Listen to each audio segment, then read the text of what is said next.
There we go. Okay. I have aphasia and misophonia. Does anybody know what those are? I know what the first one is. Okay. So aphasia is where you cannot think of a word. You know the word you're looking for, but you can't say it or speak it, or it's on the tip of your tongue, all of those things. And so you're reaching and you're like, I have to come back to it.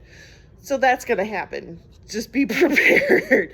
Misophonia is the annoyance of noises or patterns in things that are so irritating that I'll have to get up and leave. So if like whistling or snapping or tapping or visual things like the lights were horrible, I can't handle those things. So if at some point you guys are doing something and I can't handle it, it is not because I don't like you, but I will ask you to stop.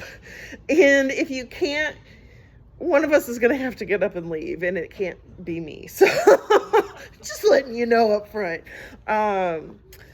So the class is anxiety, depression, and borderline or personality disorders. Oh my!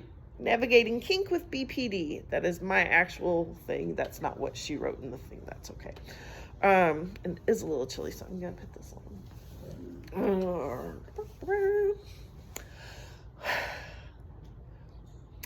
Okay, so we're going to start with a little exercise. I'm going to ask you guys, the whole raise your hand if kind of questions, just so we can kind of get a baseline.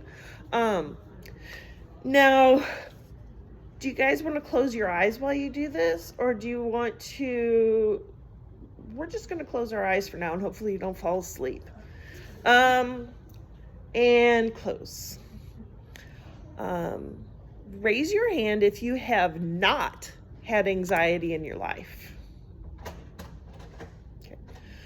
Raise your hand if you have not personally experienced an anxiety attack.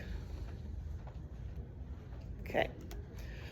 Raise your hand if you have never experienced depression. Raise your hand if you have never gone to counseling. Raise your hand if you have not stayed in a mental health facility. Okay, this is a not. Awesome.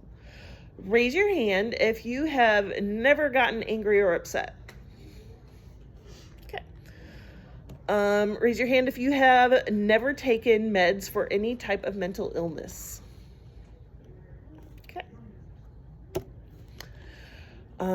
Raise your hand if you have not been diagnosed with a mental illness. Okay. Raise your hand if you have not been diagnosed with a personality disorder.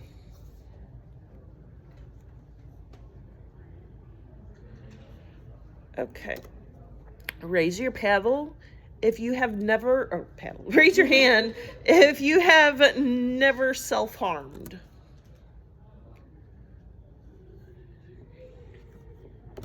Okay. Raise your hand if you have never attempted suicide. Okay. Woo. Raise your hand if you never thought you'd be better off dead. Okay. Raise your hand if you have a hard time asking for help. Okay. Raise your hand if you don't have a hard time asking for help. Okay.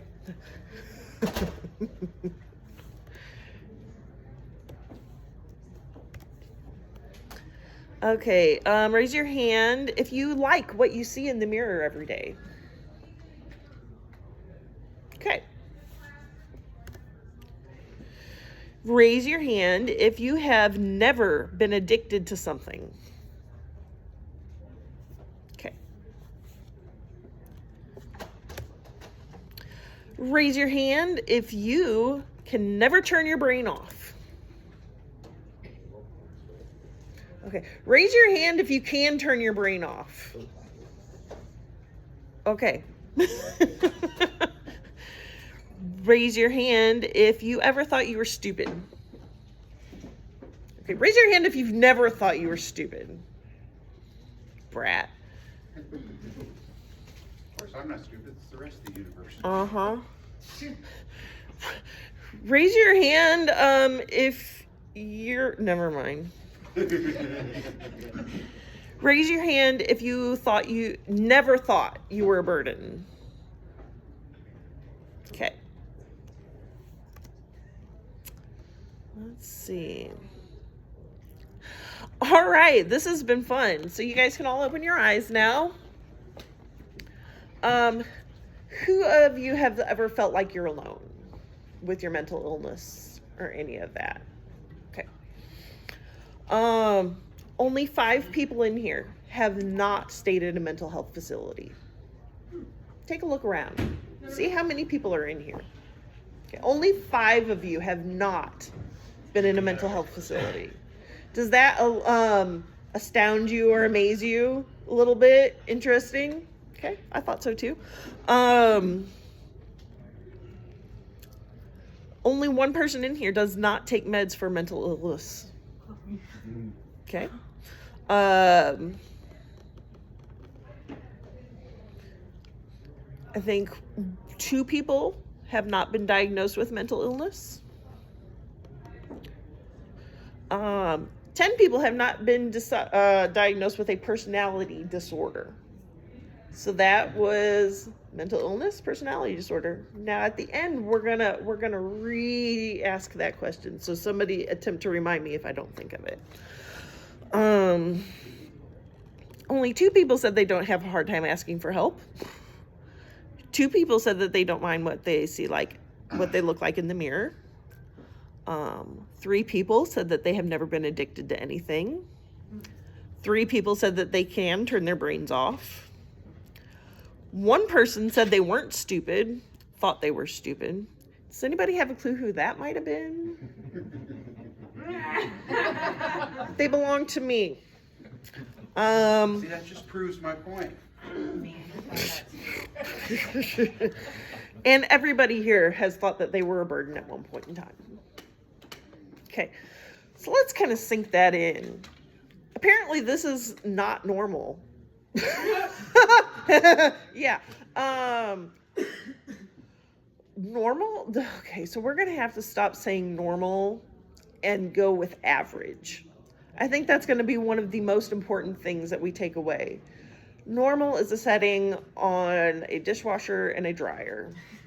It is not a person. Well, have you ever looked up what normal actually means in the Webster's Dictionary? Can you tell me? It's just an existing pattern. An existing pattern.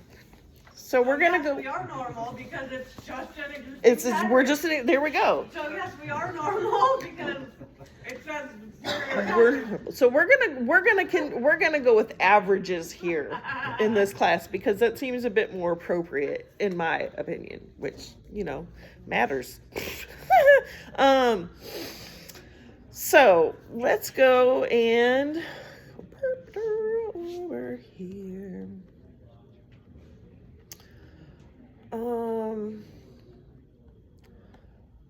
Okay, so I'm just going to give you some basic definitions of a few things so we're all on that same page. Mental illness is a health condition involving changes in emotion, thinking, or behavior. Mental illness can be associated with distress or problems functioning in social, work, and family activities. A personality disorder is a mental health condition where people have a lifelong pattern of seeing themselves and reacting to others in ways that can cause problems. People with personality disorders have a hard time understanding emotions and tolerating distress, and act impulsively and make it hard for them to relate to others, causing serious issues and affecting family, social, work, school performance, and overall quality of life. Anxiety is your body's natural response to stress, characterized by feelings of fear, apprehension, or unease about what's to come. Depression is a common and serious mental disorder that negatively affects how you think, act, and perceive the world. So, if you are open to it, do you have anxiety? Clarissa, do you ever have anxiety? Of course not. Okay, Give anxiety. yeah, that's not that's somewhat true. Okay, we're just gonna ignore Clarissa. Clarissa, maybe you need to go sit in the corner or something.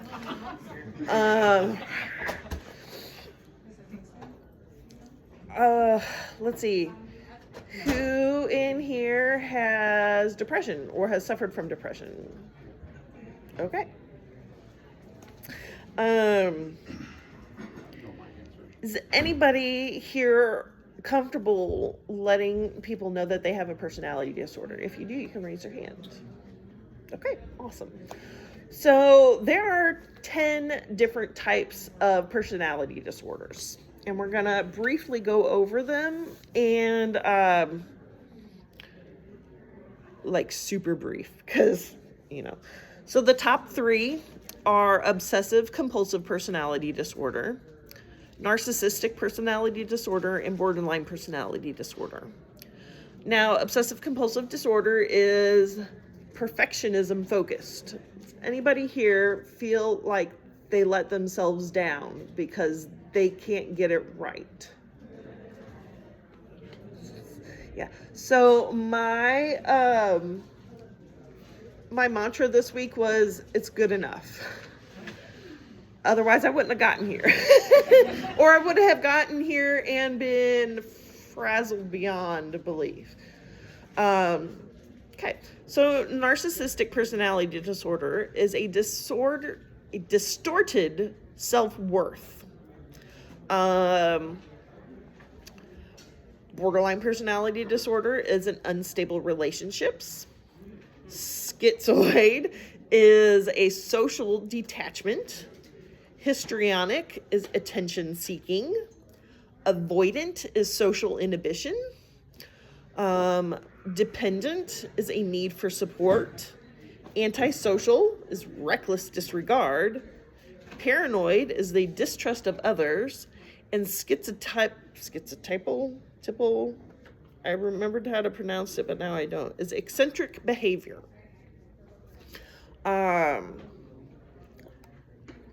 So personally, me, I have borderline personality disorder, and that's the one we're going to focus on today because that is the one I have the most knowledge of, and apparently is a lot more prevalent than I realized, which was very startling to me. During my step down speech for my Miss Route 66 title, I said that I was very open about having borderline personality disorder, and people came up to me after that and they were like, I have 4 people. My person was just diagnosed with that. I was just diagnosed with that. I just left my job because of that. Thank you for sharing that with me, because I have that too. I didn't know that they had those things going on with them. We mask really well. So you're going to see a lot of neurospiciness associated with any of these personality disorders. I'm not going to say all of them or everyone will have them, because everything is different. There's always loopholes and exceptions, but the majority are going to have some kind of neurospiciness to them, and that's awesome. That's fine. It is not something that is curable. Okay. Autism, that is right.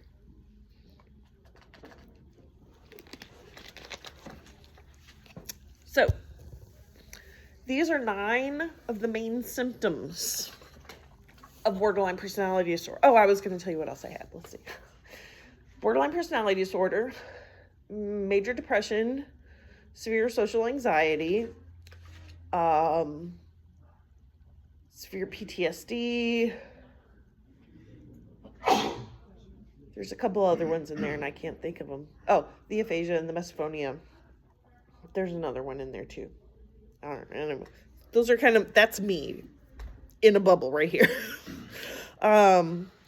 First one is a strong fear of abandonment. This includes going to extreme measures so that you are not separated or rejected, even if these fears are made up, especially when these fears are made up. A pattern of unstable and intense relationships, such as believing someone is perfect one moment and then horrible the next moment. No, that's not you. We all think you're never perfect. And I can do this because this is my bitch. Sorry. Clarissa, why don't you stand up and say hi to everybody? This is my bitch. And they are the brattiest of bitches ever. I don't know. Nothing that I say to them is meant as to be mean or disrespectful. This is just our relationship. So if you hear something and you're like, oh my God, I can't believe she said that to them, that's just us. That's just us. So teasing is our love language, I guess. Or yeah. Well, then while I'm standing up here, yes. I know Miss D wanted everybody to fill out one of these. I've got pins up here and the comment cards. So at the end of the class, we'll get those too. Class. Awesome. Okay. So quick changes in how you see yourself. This includes goals shifting and values shifting, as well as seeing yourself as bad or if you do not exist.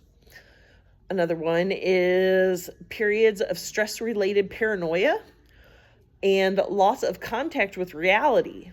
These periods can last from a few minutes to a few hours. Impulsive and risky behavior, such as gambling, dangerous driving, unsafe sex, spending sprees, binge eating, drug misuse, sabotage of success by suddenly quitting a good job or ending a positive relationship. Threats of suicide or self-injury, often in response to fears of separation or rejection. Wild mood swings that last from a few hours to a few days. Mood swings can include periods of being very happy, irritable or anxious, or feeling shame. That one also kind of overlaps with bipolar, which they're now considering that I might also have. So yeah, that was another one. Fun, huh? And then ongoing emptiness, feelings of emptiness, and inappropriate, strong anger, such as losing your temper often, being sarcastic or bitter, or physically fighting. Does anybody here identify with any of those? Yeah. Okay. So,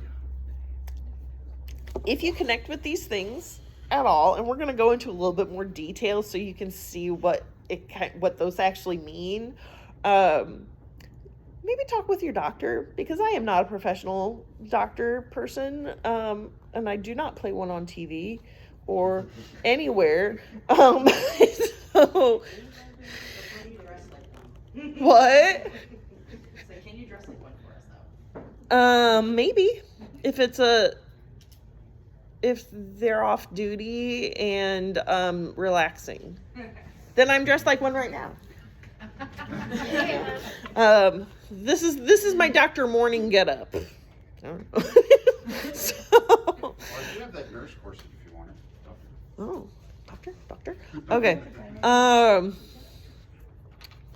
So a few things. Let's see. I'm gonna come back to that. So there are 4 major types of BPD. Ooh, what happened? That's weird. Yay. Okay. So impulsive BPD. Impulsive behavior is a primary symptom of BPD, borderline personality disorder. A person with BPD can act impulsive and often dangerous ways. They may do this without regard for others or possible consequences. People with this type of BPD may appear charismatic, energetic, elusive or detached, flirtatious, engaging, and motivating. Does anybody see any of those characteristics in me? because I see quite a few of those characteristics in me. So some examples of these behaviors are binge eating, or overspending. Does anybody do those? Because I definitely do. Risky or self-destructive behavior, like unprotected sex or sex with multiple partners, driving under the influence, drinking alcohol to excess, doing illicit drugs, gambling, aggressive behavior, outbursts, physical fights, breaking things, and hitting things. So my daughter actually also has BPD, and I have apologized profusely for giving her that because I feel the same way. yeah, it's rough. It's rough. But for me, my self-destructive behaviors have involved cutting. I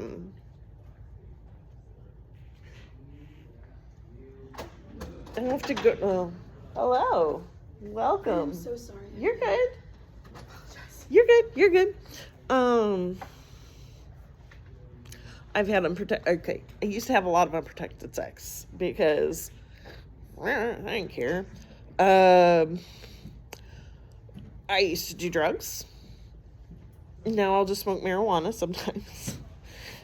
Except not here, because apparently it is still illegal in Canada. I don't know. So when it comes to outbursts, physical fights, breaking things and hitting things, my daughter does that a lot. Mine are emotional outbursts. So I tend to pull everything together and then it all comes out at once.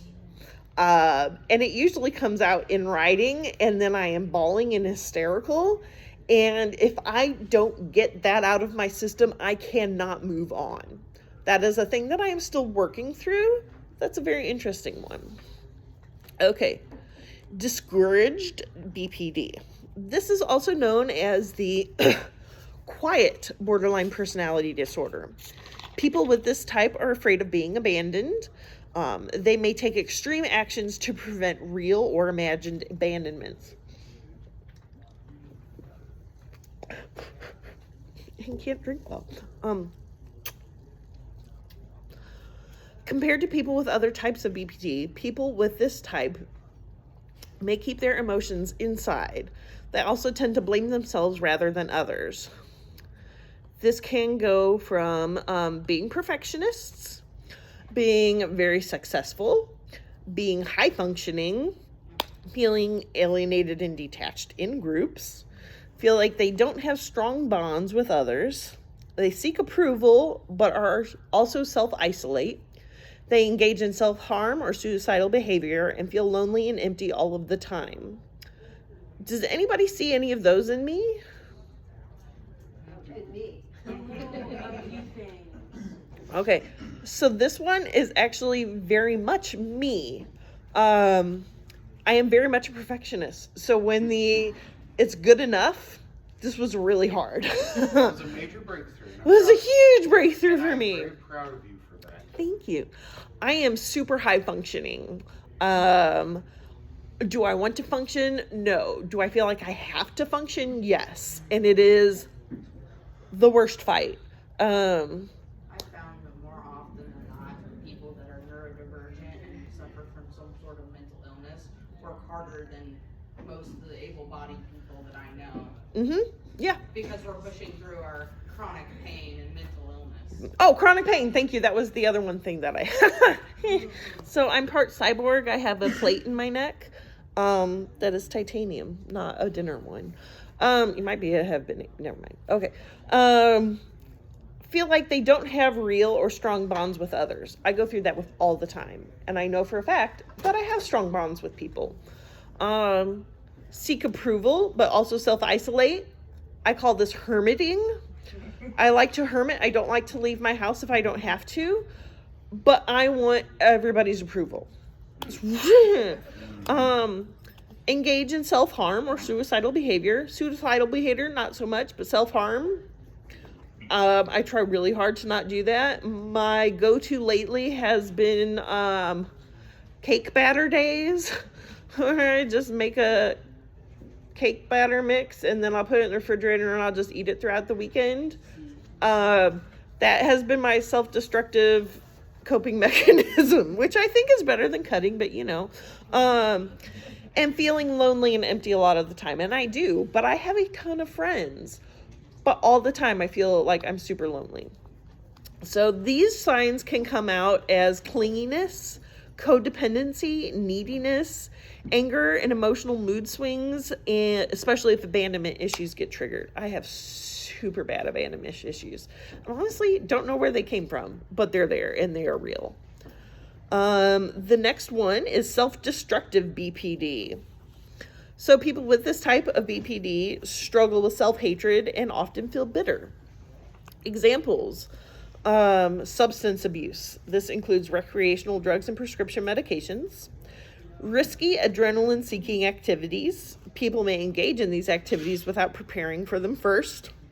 Self-harm behaviors. These may include cutting, burning, scratching, or hitting. Threats of suicide. Does anybody see that in me? Because I have quite a lot of those. Does anybody see that in themselves? Yes, okay. So symptoms of self-destructive BPD are similar to those other conditions. An increase in energy, a decrease in desire to sleep, and feelings of euphoria. So substance abuse. Daily I go through, I wish I could just take more meds. If I could take more meds, I could just get on with things or any of that. Last night, I was like, if I only had more pain meds, I could sleep better. If I could only do this, I could sleep better. Risky adrenaline-seeking activities. Well, we like to hit people. Some people like to hit people in the crotch. These are kind of dangerous activities or risky adrenaline-seeking things. Self-harm behaviors, cutting, burning, scratching. I'll find myself scratching and doing this a lot or this a lot to calm myself down. So yeah, these may be signs of manic episodes, which are also very closely related with bipolar disorder, rather than self-destructive BPD, but there's a lot of overlap between those. The next is petulant BPD. People with this type may be angry one moment and sad or sulky the next. They may swing unpredictably between one emotion and another. They may also feel unworthy and unloved. This can lead to relationship challenges and unhealthy desire for control. See my other class topping as a little the power exchange of age play, when the little doesn't want to give up control, so they beat up on their big. That might be a thing I do. People with this type of BPD can be manipulative. They often feel dissatisfied in their relationships. Substance abuse and dangerous behaviors often follow. Examples: stubbornness and defiance, passive aggressiveness, severe mood swings, irritability and impatience. Did somebody just say shut up? You're not wrong. So I have to try really hard not to be passive aggressive. And I am a master manipulator. And I work so hard to not do that. Because it comes so easy to me. I can just be like, yeah. Were you ever raised by a narcissist? Oh, you think? I got a little feeling. Yes. about the same way. Yes. So like, we call it the white knight syndrome, where you feel like you have to run in and help everything or fix things. That is something that I have learned to step aside and not do, or wait until I have been asked, which has actually happened a couple times because I was patient and I didn't insert myself, and it was really crazy. And So yeah, that was a big one for me. The irritability and impatience thing, that's super me like all the time. Yeah. So What was this category called? petulant. Petulant? Petulant PPD, yes. So usually people just identify with one of these. I identify with all four of them. Yeah. I'm super all the things. When people say I'm extra or I'm all the things, I really am. And they may think that they're extra or that they know. I'm not sure if they really know. I'm not sure. Yes, so if any of that resonated with you or made you think of somebody, you may be BPD. So, no, that could be a great joke line. You may be BPD if. I'm going to have to do that. Now this is going to be a thing now. Sorry, all of you in advance. Got jokes. All the jokes. Wonder Foxworthy. Wonder Foxworthy. Oh gosh. Okay, so these are just some different notes. Okay, I don't have this note in there, but I am a walking contradiction. This is what I call borderline personality. I am a walking contradiction, and it fucking drives me nuts. I have asked people how do they think? Do they not think in circles? And does their brain ever turn off? And all of these things. And I'm like, that's a normal thing? That's a regular thing? That's an average thing? Because I don't understand it. And I was talking with a friend, and do we need? Nope. Okay. Oh, my bottle got in my way. I love looking at myself. No, actually I do. Anyway, like starting new relationships, especially. I've started seeing somebody and we're having a good time, but I am super paranoid. And polyamory makes it really hard. And so I am constantly questioning not only them, but myself. So they said there are two things that you can always ask, or two things to know about me. And they said, one is never take food off of my plate. I was like, okay. He's like, no, I'm serious. If I order fries and you don't, and you want a fry, order your own. It's like, okay, that's fine. They're very serious about their food. I won't eat off of your plate. And then the other one is you can always ask for reassurance. And I've done that a couple times already. And but the other one is oh crap, I already forgot it. Reality checks and perspective checks. Perspective checks. Because perspective is something that helps put me back into place. Regulating emotions is a huge thing that we have trouble with, or that I have trouble with. And so often I'll find myself being like, I don't think this is real. I'll have to go back through and say, did this person actually say this? Did they say this? Did they say this? And this whole line that is in my head. And I'll be like, they did not say that. They did not say that. They did not say that. And then I'll be like, this is what I'm feeling. Is this true? And then they'll come back and be like, no, not even a little bit. And I'll be like, okay, I needed to know that because my brain was racing and I couldn't shut it off. That's a huge thing. If you know, you know. If you don't, you probably won't.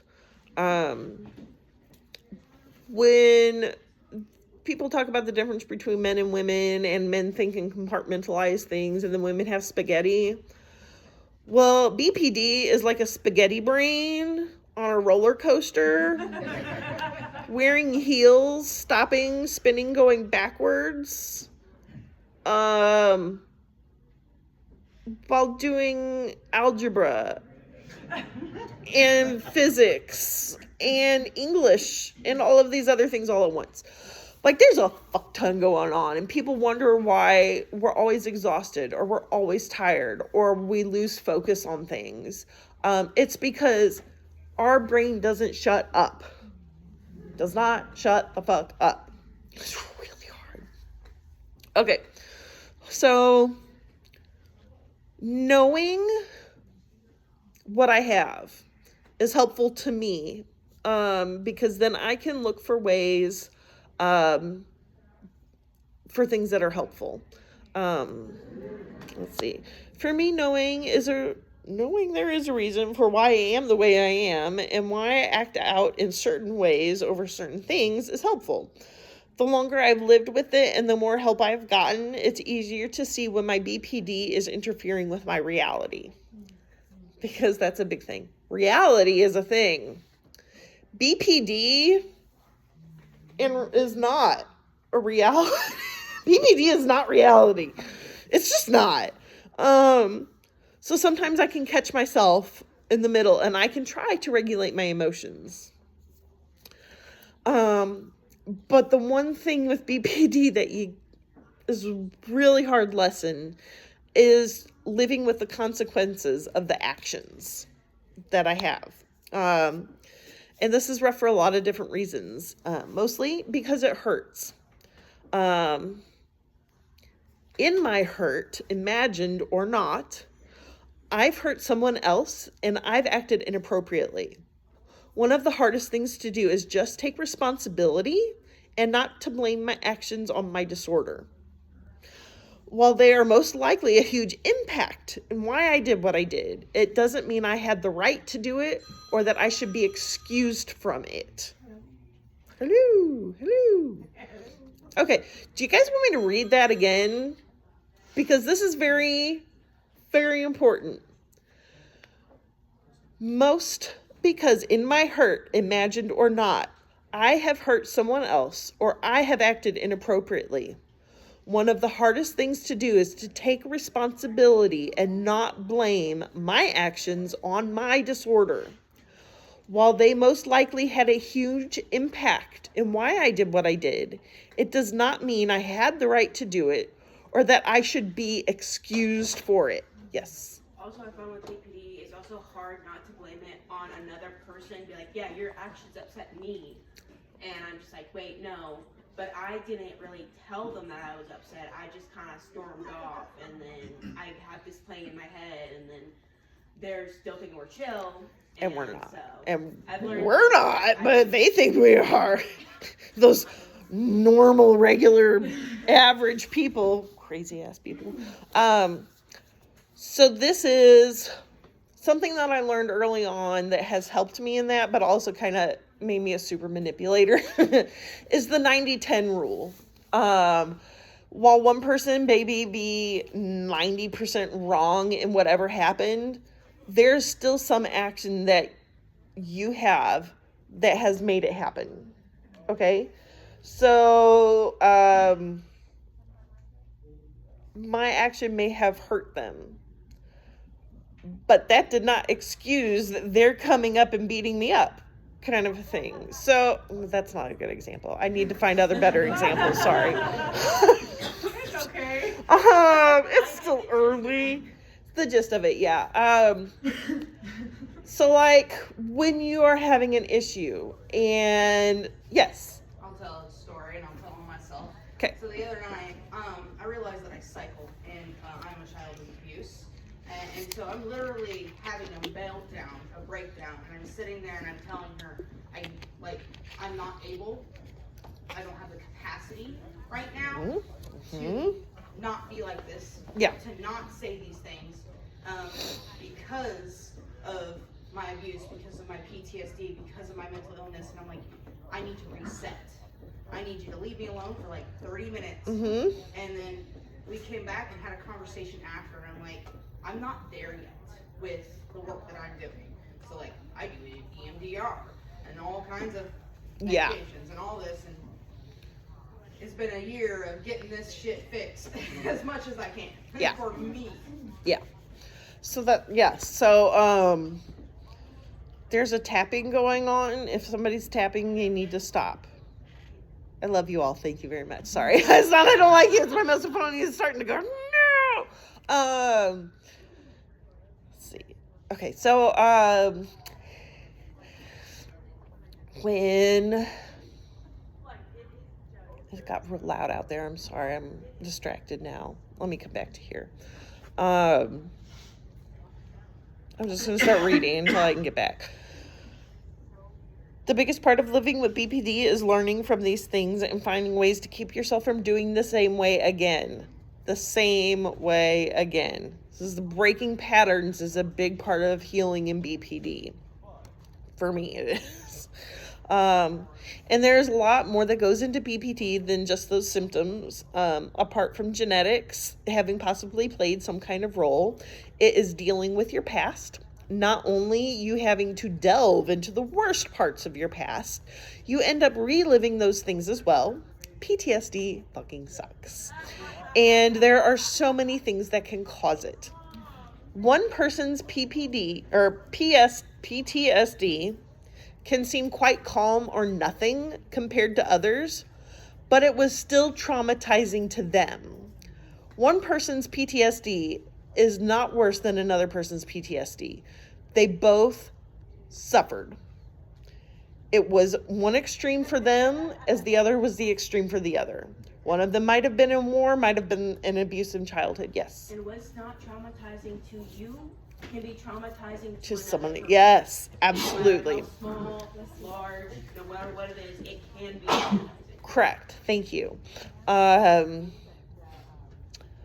Compared to others, one person's PTSD can seem quite calm or nothing compared to others, but it was still traumatizing to them. It doesn't mean your experiences are any less important or impactful than someone else's. We all are on our own journey. We all have to deal with what we've gone through. I was raised Southern Baptist in the Bible Belt. And my mom was a narcissist, and she also had some mental disorders that were passed down to me. I was also homeschooled, and everything had to be correct. And if it was not, we did it until it was. Perfectionist OCD. I didn't have a chance of getting out to being a average citizen of the world. It's just not going to happen. But other people with the same experiences may have had a different parent, and they may have been different. And they look at me and they're like, why are you like that? I was like, I don't know. Why are you like that? Everybody's environment's different. Everybody's story is different. There's not going to be 100% the same in everything. So comparing ourselves to others is harsh on ourselves. It's mean. We're being mean to ourselves. We gotta stop being so mean. Okay, so this is an interesting segue that I'm gonna put in there. I'm an age player, and I'm an age regressor. This is a huge part of my process of healing, my own trauma, and my escape from my mental issues. Because when I'm in little space, this goes to this. And it's calming. So when people don't get age play, or they don't get any of that, it is my safety net. It is when I didn't get that in the childhood when I needed it. This is my way that I can be safe, or I can feel safe, even if it's just for a few minutes. It brings me joy in a world that is full of this shit. Yes. And I notice when I'm in middle space, I don't necessarily have my BPD thoughts like I normally have. It's so weird. Yeah. It's like, unless like if someone is screaming at me or like abandoning me in the moment, and of course like I'm gonna have those thoughts. Yeah. But normally when I regress, I'm just like, I just feel so happy. Yeah, it's happiness. It's what we didn't have necessarily when we're growing. When I think back on my childhood, I feel like I had a great childhood. But when I also look back, I see that I played by myself a lot. Like a lot. I had friends, but I was only close with maybe 1 or 2 people at a time. Mostly one at a time. And when I look back, I also see all of these neurospicy traits and think. That's what I was about to ask. Uh-huh. Like, are you neurodivergent? Yes, I am very much. I was never diagnosed, but I It was the super same way am. with I had one friend at a time for the most part. I only kept 1 to 2 close friends. Mhm. Yeah, Very isolated. very much. Yes. And so self-isolation, the perfectionism thing, also, like, there's so much stuff that went into that. But yeah, it's like, I don't remember being unhappy as a child. And my mom, she's like, "Oh, you were such a happy kid." And I was like, I had a happy childhood, but I was always scared. I had horrible nightmares. Yeah. My question then, because I feel the same way. I feel like what I remember of my childhood, I don't remember being unhappy, but I also, when I really try and lock it and remember, I don't remember. What I do remember is happy. I can't remember a lot of it. Yeah. So I'm just curious. I'm like, well, yeah, what you remember of it would be happy, because when you have so much mental illness, you are going to block out Blocking all that all other those shit out. things, Yeah. all those unhappy things. Yes. You don't want to remember. Yeah. What made you, well, besides all the genetics and stuff that made you have Yeah. these mental illnesses. Yeah. So, interesting. So this is one of the stories I tell in my age play class, is when I was 5, we went and saw Bambi. It was a horrible movie. Why? It was a little girl's birthday party. We were in the back seat of one of those station wagons that opened up, and you thought you were really cool because you're like in a limo and all that shit. So I'm a kid. We're loud. At least I think other kids are loud. I don't know. I'm happy. I'm having a great time. And then we all get out of the car, and I hear the mom say, "I hope we don't ever have to invite her to a party again because she is loud and annoying and I don't like her." The mom.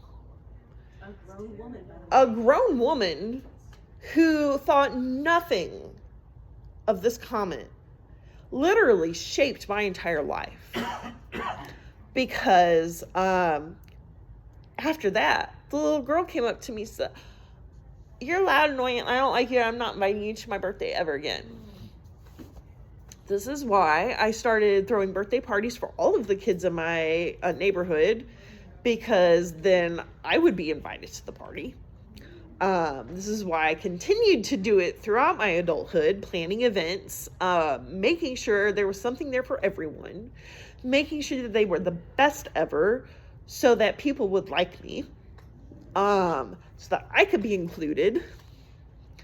And it was just these past year and a half that I have started to realize it's good enough. Good enough is enough.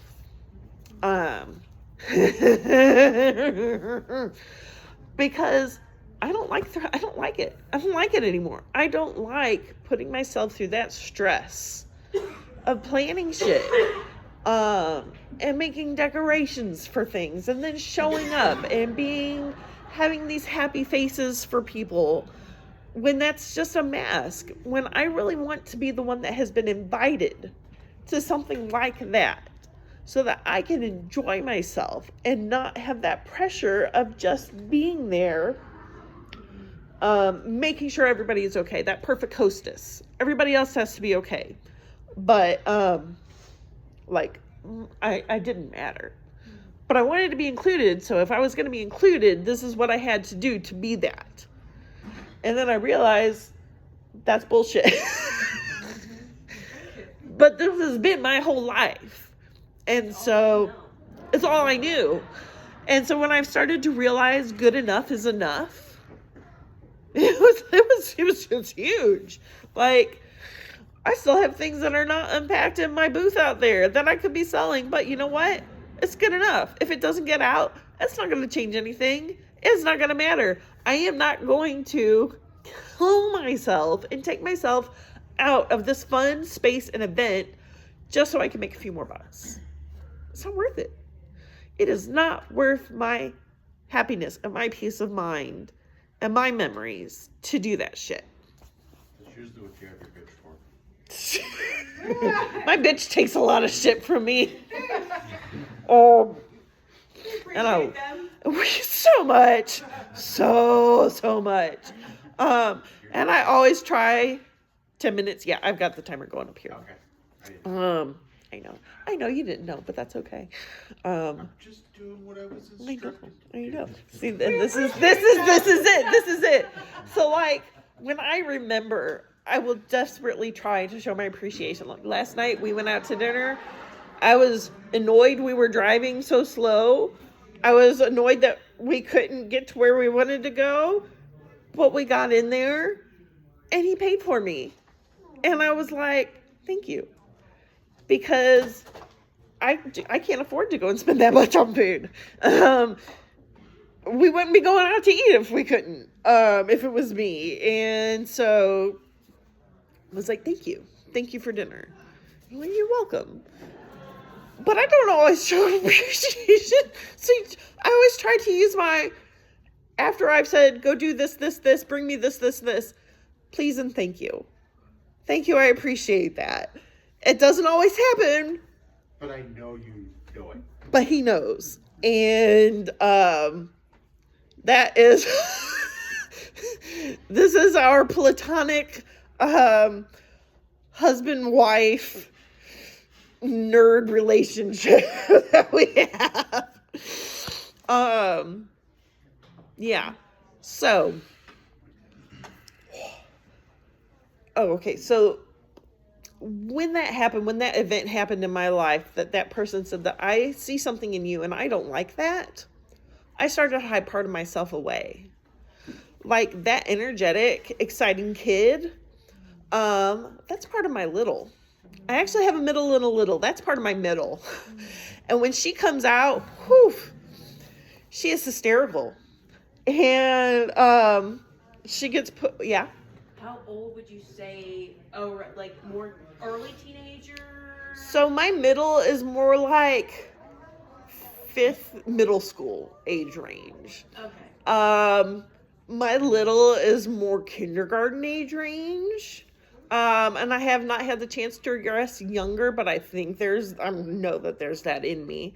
But I hid parts of myself away. And it wasn't until I got into the community that I felt safe enough to start exploring those parts. I'm so grateful for this community because they're lifesavers. They're encouraging, and we can be judgmental, but we try really hard not to be. Sometimes our face shows what our mind is trying to not. We can't silence our expressions.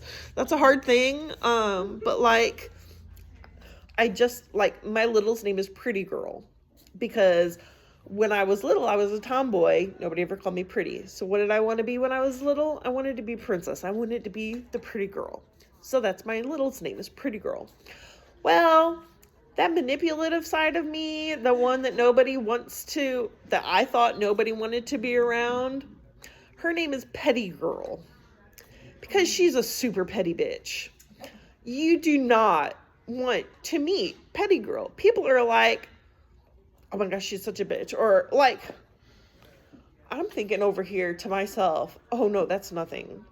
You have not met a petty person. You have not seen petty. It's because I hide that fucking shit. And I can be petty. But it's petty to be petty. You don't need to be petty. But sometimes it's just like, you don't want to meet that bitch. But I actively hold that side of me back. Because that is not the person I want to be all the time. I want to be a kind and caring person that is compassionate and has feelings and emotions, that can relate to other people and want to be there for people. I do not want to be the person saying, I'm just going to sit here because I see my ex's person that they left me for, and then they came back and cheated on me, cheated with me on them, and I'm just going to be like, I wonder if he ever said that to her, if he ever told her that he was with me that night. Just conversating with somebody I know and knowing that they're behind me, and then just walking off. That's a petty bitch. And there's so much more petty that I can get with that, but I didn't, because I didn't need to. Yeah. I have one contact channel with my ex left to send the I hate you message, I will never forgive you message when I'm ready. Yeah. He will know that I will never ever forgive him. Yeah. So, okay, so we're getting close to the end. Does anybody have any questions for me? No. Does anybody think that they may know somebody that has BPD, or maybe thinking, oh, maybe I need to go and talk to my doctor? Yeah, okay, it's a thing, maybe, yeah. Yes. So, I just want to share some stuff that I've been doing because I think that this is the right place for it. Okay. So, like I said, I've been doing EMDR, and it is fucking life changing. Yeah. And this is a type of therapy. For BPD, Mhm. for borderline, for, like, it's a multitude. It covers a variety of Yes. things. And the psychiatrists I go see, and all the other people I go see are awesome. So the things that I want to share, and I'm willing to share links and stuff, but they gave me 2 things to do. Okay. One is called the havening technique. Okay. The other one is called, and I'm going to mispronounce this, it's Ohana. It's a Hawaiian phrase, and what you do is you say to yourself, I'm sorry, I love you, I forgive you, thank you. And it's this repetitive phase, and it's you also say, I forgive others for how they have wronged me, and in that forgiveness, I forgive myself. So in that, you're forgiving yourself for the ways that you've wronged others as well. So these are techniques to That's help awesome. you manage your Blah. Yeah. So EDMDR, does it actually help you remember some stuff that has happened that you maybe have looked it's not quite that. I don't know how to describe it. It is a very unique experience, and each person kind of, I think, goes through their own experience with that. But the havening technique, they call it CPR for the amygdala. Ooh, interesting. So, and they have, I'll send a video, but basically there's some things that you do for yourself. And so you take like your fingers, and it goes across the brow, down the cheeks, down the jaw, like this, both fingers, and you do this. I typically do it in 3s. Okay. And then goes down the arms, to the hands. And when you're doing this, there's a video of this woman who's talking, and she's basically walking you through like a guided meditation. And she talks about imagining walking up 21 steps. And as you're going up those 21 steps to, imagine basically your happy place, as you're stepping into a beautiful garden, or you're, maybe just walking into the ocean and you hear the birds. So all these kinds of things. And then other things to tap into reality. It's the 5, 4, 3, 2 rule. So it's 5 things that you can see, you can hear, you 4 can touch. things Yeah. that you can touch. I think it's 3 things you can hear. 3 things you can hear. 2 things you can smell. So remember, smell is hard for me. So it's like smell your skin. Okay, I'll have to stop you. But thank you. That's awesome. So 2 things before we go. We have comment cards. Clarissa's going to start handing them out. And then part of my leather journey was discovering my leather heart. And you guys being here today have become part of my journey. And so I would like to gift you with part of my leather heart, so that you know that you are seen, you are loved, and that you matter. So many people that I met on my leather journey were like, I almost didn't come. I almost didn't show up. I almost, all of these things. but they did. They showed up. They got dressed. You got dressed? Woo! They got in the vehicle. They got out of the vehicle. They walked into a crowded place that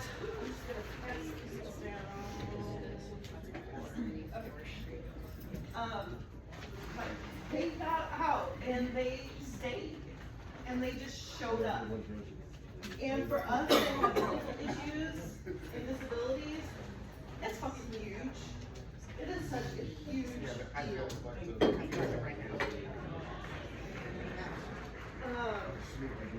And I want you guys to know that I see you.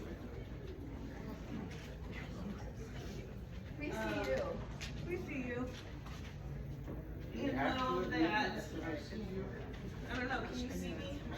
Sometimes I you need try to. not to so much. Yes. That's all that we had. If you want to write a comment, you can go and find somebody else and say, hey, you didn't have enough papers. It's Clarissa's fault. I don't know. No, it's Vincent's fault. Vincent, oh no, we're not blaming Vincent. He's got too much going on this weekend. But thank you guys so much for coming.